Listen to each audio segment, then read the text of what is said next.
हिमगिरी पर्वतों की पावन गोद में झरनों की गूंज और झूमते वनों की छाव में एक स्वप्न जैसा राज्य बसा था सुरगढ़।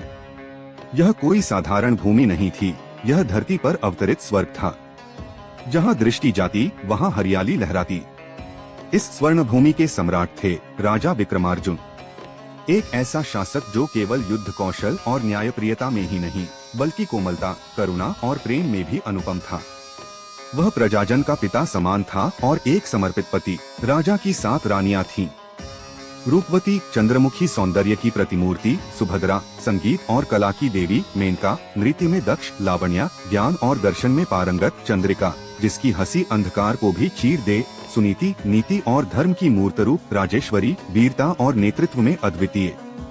महल में प्रेम का मधुर वास था और राज्य में सौहार्द की गूंज। किंतु इस वैभवपूर्ण जीवन में एक रिक्तता थी, संतान का अभाव। वर्षों से राजा रानियां संतान की प्राप्ति के लिए यत्न करते रहे, यज्ञ, तीर्थ, औषधि और अनगिनत प्रार्थनाएं, परंतु भाग्य मौन ही रहा। एक संध्या राजा महल के उद्यान में उदास मन से टहल रहा था। उसकी दृष्टि दूर हिमगिरी की चोटियों पर अटकी थी और हृदय में प्रश्न गूंज रहा था, क्या मेरे वंश की ज्योति यूं ही बुझ जाएगी? तभी वृक्षों की ओट से एक वृद्ध संत प्रकट हुए, जटाजूट सिर पर, नेत्रों में ब्रह्म ज्ञान की ज्वाला और मुख पर शांति की छाया। संत बोले, राजन, तुम्हारा तप व्यर्थ नहीं गया। अब समय है तुम्हारी अंतिम परीक्षा का। यदि तुम हिमगिरी की चोटी पर स्थित कल्पत्रु से एक दिव्य पुष्प ला सको तो 7 रानियों के गर्भ में जीवन का संचार हो सकता है। राजा ने पूछा, परंतु उस वृक्ष तक पहुंचना क्या सहज है? संत ने गंभीर स्वर में उत्तर दिया, नहीं राजन, कल्पत्रु की रक्षा करता है दैत्यराज मायासुर, जो केवल सच्चे प्रेम और साहस से ही परास्त हो सकता है। राजा ने विलंब किए बिना निर्णय लिया। उन्होंने 7 रानियों से स्नेहपूर्वक विदा ली और अपने निष्ठावान मंत्री धीरसेन व चुनिंदा योद्धाओं के साथ कठिन यात्रा पर निकल पड़े। राजा विक्रमार्जुन की अमर यात्रा की पहली परीक्षा थी विषधर वन। यह कोई साधारण जंगल नहीं था। जैसे ही राजा और उनका दल इस वन में प्रविष्ट हुए, एक अजीब सी सिहरन सबके शरीर में दौड़ गई। सूर्य की किरणें भी यहाँ आकर थम जाती थीं और पेड़ों की शाखाएं दूर से देखने पर ऐसे लगती थीं जैसे सैकड़ों सर्प हवा में झूल रहे हों। रात के समय इस जंगल की भयावहता और भी बढ़ जाती। हर दिशा से काले नागों की फुफकारें गूंजती और जमीन पर चलना ऐसे होता जैसे किसी नाग के शरीर पर पैर पड़ रहा हो। राजा विक्रमार्जुन के कई सैनिक भयभीत होकर वापस मुड़ने लगे, पर राजा स्थिर खड़े रहे, आंखों में साहस और मन में तप। अचानक एक रात जब सब विश्राम कर रहे थे, सैकड़ों सर्पों ने उनका शिविर घेर लिया। वातावरण में एक तीव्र सन्नाटा छा गया और फिर आक्रमण हुआ। सैनिकों ने तलवारें खींच ली, पर सर्पों की गति तेज थी। युद्ध छिड़ गया नागों और मानवों के बीच। उसी समय राजा के सामने एक छोटा सा नाग फुफकारते हुए आया। उसकी आंखों में क्रोध नहीं, भय था। वह घायल था और कांप रहा था। राजा ने तलवार नीचे रख दी और उस नाग को अपने हाथों से उठाया। कुछ सैनिक चकित हुए, पर राजा ने कहा, प्राण देना आसान है, पर बचाना धर्म है। राजा ने उस नाग को जल दिया, उसके घाव पर औषधि लगाई और उसे वृक्षों के पीछे छोड़ दिया। अगली सुबह वन में अचानक सन्नाटा छा गया। सारे नाग अंतर्ध्यान हो चुके थे। तभी एक अत्यंत विशालकाय नागिनी सामने आई। उसकी आंखें रत्नों सी चमकती थीं और उसका स्वर गंभीर था, राजन, तूने जिसको तुच्छ समझा उसे जीवन दिया। वह मेरा पुत्र था। तुझे कोई चोट नहीं पहुंचेगी। मैं तुझे अमृत मणि देती हूँ। यह मणि मृत्यु के क्षण में तुम्हें एक बार पुनः जीवन देगी। राजा ने मणि को दोनों हाथों से ग्रहण किया और सिर झुकाकर प्रणाम किया। और राजा विक्रमार्जुन अपनी यात्रा के अगले पड़ाव की ओर चल पड़े। एक रहस्यमय स्थान जिसे लोग अश्रु सरोवर कहते थे। यह कोई साधारण झील नहीं थी। इस झील के किनारे खड़े होते ही हर व्यक्ति को अपने जीवन का सबसे गहरा दुख दिखाई देता था। कोई वहाँ रुक नहीं पाता था। आंखों से अश्रुधारा बहने लगती और आत्मा डर से कांपने लगती। राजा के साथ चल रहे सैनिकों ने सरोवर की ओर देखा और जैसे ही उनकी दृष्टि झील के जल पर पड़ी, वे एक एक कर पीछे हटने लगे। कोई अपनी माँ का मृत्यु दृश्य देख रहा था तो कोई अपने खोए हुए बच्चे की झलक। झील मौन थी, पर उसकी शांति में छिपा था असहनीय पीड़ा का ज्वार। राजा विक्रमार्जुन ने भी झील की ओर देखा। अगले ही पल उनके नेत्र फैल गए। उन्हें दृश्य दिखाई दिया। उनकी सातों रानियां वृद्ध अवस्था में अकेली महल के आंगन में बैठी थीं।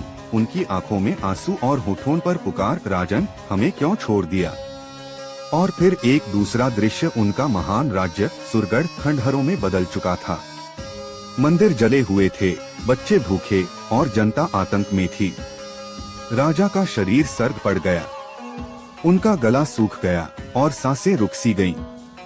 यह केवल भविष्य की एक छाया थी या उनकी आत्मा का सबसे गहरा भय।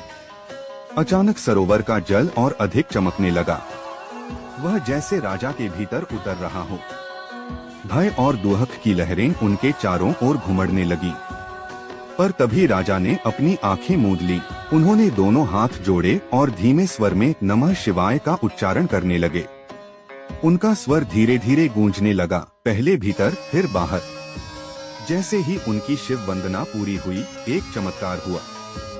झील की सतह पर एक दिव्य प्रकाश फैल गया। सारे दुहक जैसे जल में समा गए। राजा की आंखें खुली। झील अब शांत और पवित्र लग रही थी। एक दिव्य स्वर हवा में गूंजा, दुहक को पहचानो पर उसमें डूबो मत। यही तप है, यही अमरता की ओर पहला कदम।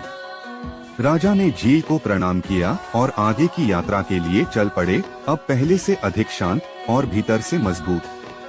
राजा विक्रमार्जुन की यात्रा उसे एक ऐसी घाटी में ले आई जिसका नाम मात्र सुनकर साधु संत भी मौन हो जाते थे, छायालोक घाटी। कहा जाता था यह स्थान जीवित मनुष्य की परछाई को स्वतंत्र अस्तित्व दे देता है। यहाँ आपकी छाया केवल आपकी परछाई नहीं रहती, वह आपका प्रतिबिंबित शत्रु बन जाती है। जैसे ही राजा ने घाटी में कदम रखा, आकाश पर सूरज धुंधला पड़ गया। चारों ओर घना धुआं और एक अजीब सी नीरवता फैल गई, जैसे वक्त थम गया हो। उसके पीछे चल रहे सैनिकों ने आगे बढ़ने की कोशिश की, पर वे जैसे अदृश्य दीवार से टकरा गए। घाटी अब सिर्फ राजा के लिए थी। घाटी के भीतर कुछ पल शांति रही, फिर उसकी परछाई जमीन से उठने लगी।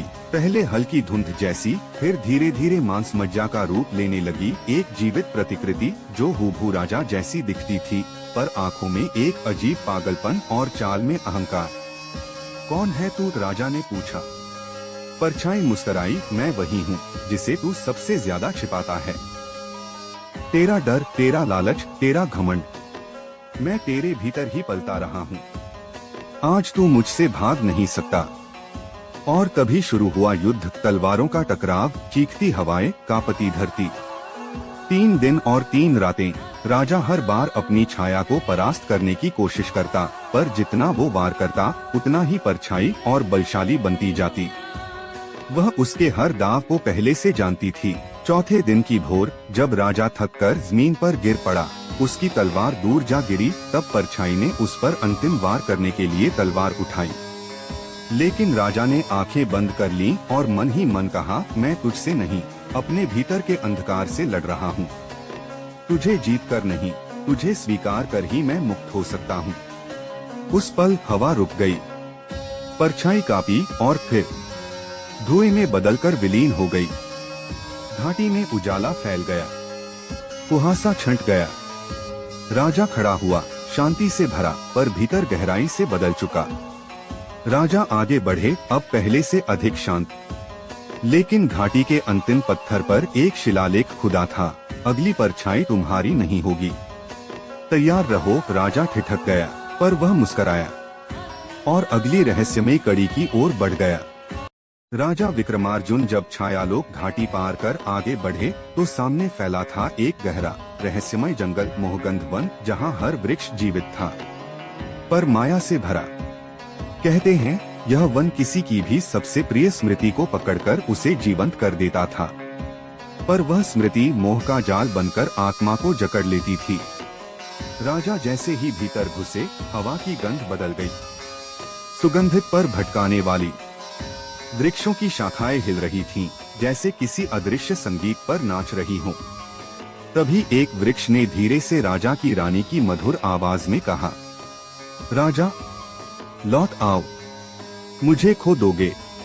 राजा ठिठक गए। आवाज इतनी असली थी जैसे उनकी प्रिय रानी यथार्थ में पुकार रही हो। उनकी आंखें नम हो उठीं।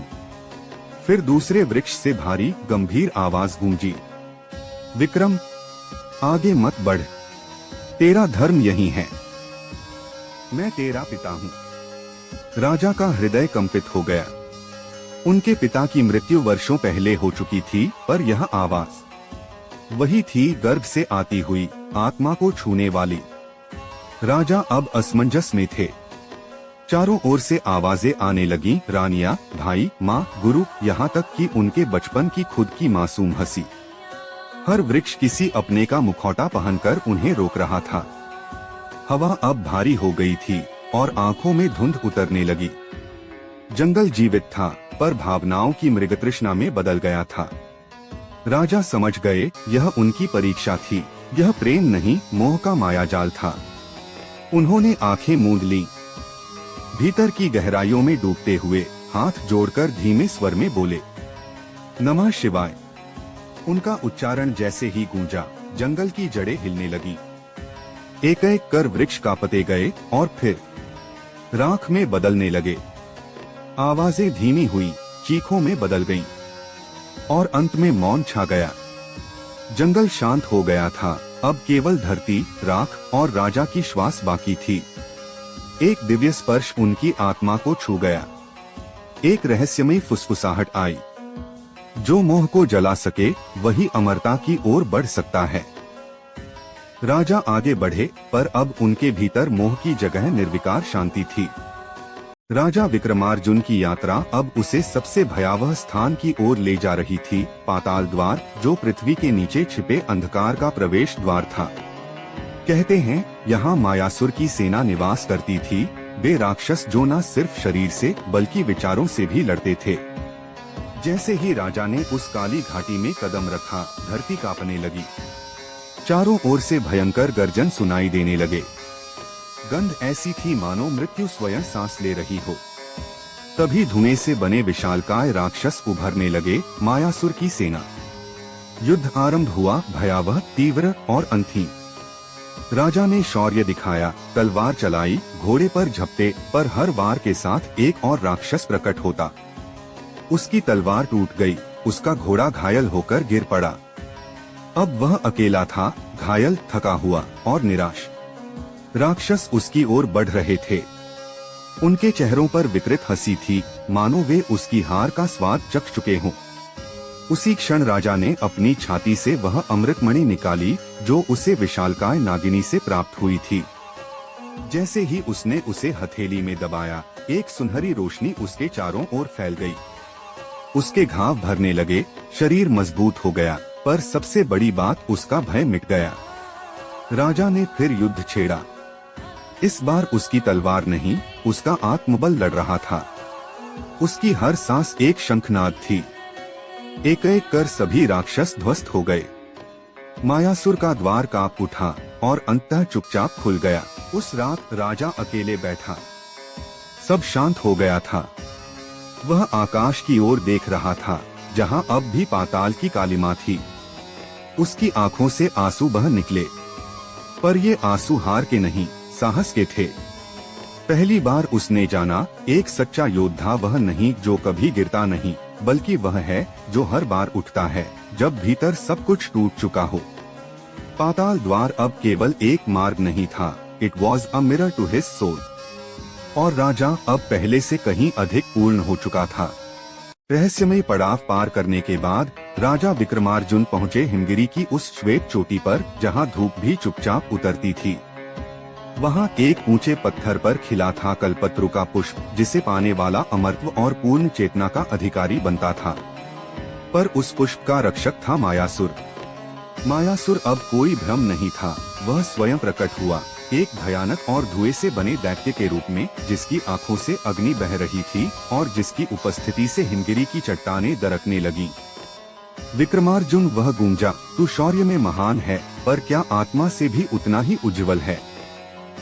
यह पुष्प केवल बाहुबल से नहीं मिलेगा, पहले तू मुझसे युद्ध कर। राजा ने शांत भाव से उत्तर दिया, यह युद्ध मेरी और तेरी आत्मा के बीच है। और मेरी आत्मा डगमगाती नहीं। मायासुर ने हंसते हुए आकाश को घेर लिया। बर्फीले तूफान उठे, भयावह छायाएं चारों ओर मंडराने लगी। वह राक्षस राजा के मन में प्रवेश करने लगा। उसे दिखाया गया उसका क्रोध, उसका अहंकार, उसका अकेलापन। राजा कांपे नहीं। उन्होंने अपनी आंखें बंद की और एक शिला पर ध्यानस्थ हो गए। उनके भीतर की यात्रा शुरू हुई। वहां उन्होंने देखा अपने पुराने युद्धों की छवियां, अपनी हार जीत, अपनों की मृत्यु और स्वयं की व्यर्थता का अनुभव। हर छवि एक सवाल थी, क्या तू अब भी पुष्प के योग्य है? राजा ने उत्तर दिया, मैं वही हूँ जो इन सब से गुजरकर भी खड़ा है। मैं इनसे नहीं, इनके पार हूँ। बाहर मायासुर चिल्लाया, उसका आकार बिगड़ने लगा। जैसे जैसे राजा भीतर स्थिर होते गए, मायासुर का शरीर भस्म होने लगा। अंततः एक विस्फोट के साथ मायासुर हवा में विलीन हो गया। शांत हुआ आकाश, बर्फ गिरनी बंद हो गई और कल्पतरु का पुष्प स्वयं उड़कर राजा की गोद में गिरा। एक प्रकाश फैला और वहां प्रकट हुआ एक तेजस्वी देवता। राजन, वह बोला, तू सफल हुआ, क्योंकि तूने अपने भीतर के अंधकार को जीत लिया। यही थी असली विजय। राजा विक्रमार्जुन ने श्रद्धा से सिर झुकाया और देवता से आज्ञा प्राप्त की और फिर अपने राज्य की ओर लौट चल पड़े।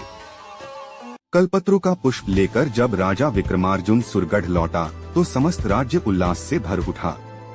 नगर में दीपों की मालाएं सजाई गईं, शंखनाद हुआ और लोगों ने फूल बरसाकर अपने नायक का स्वागत किया।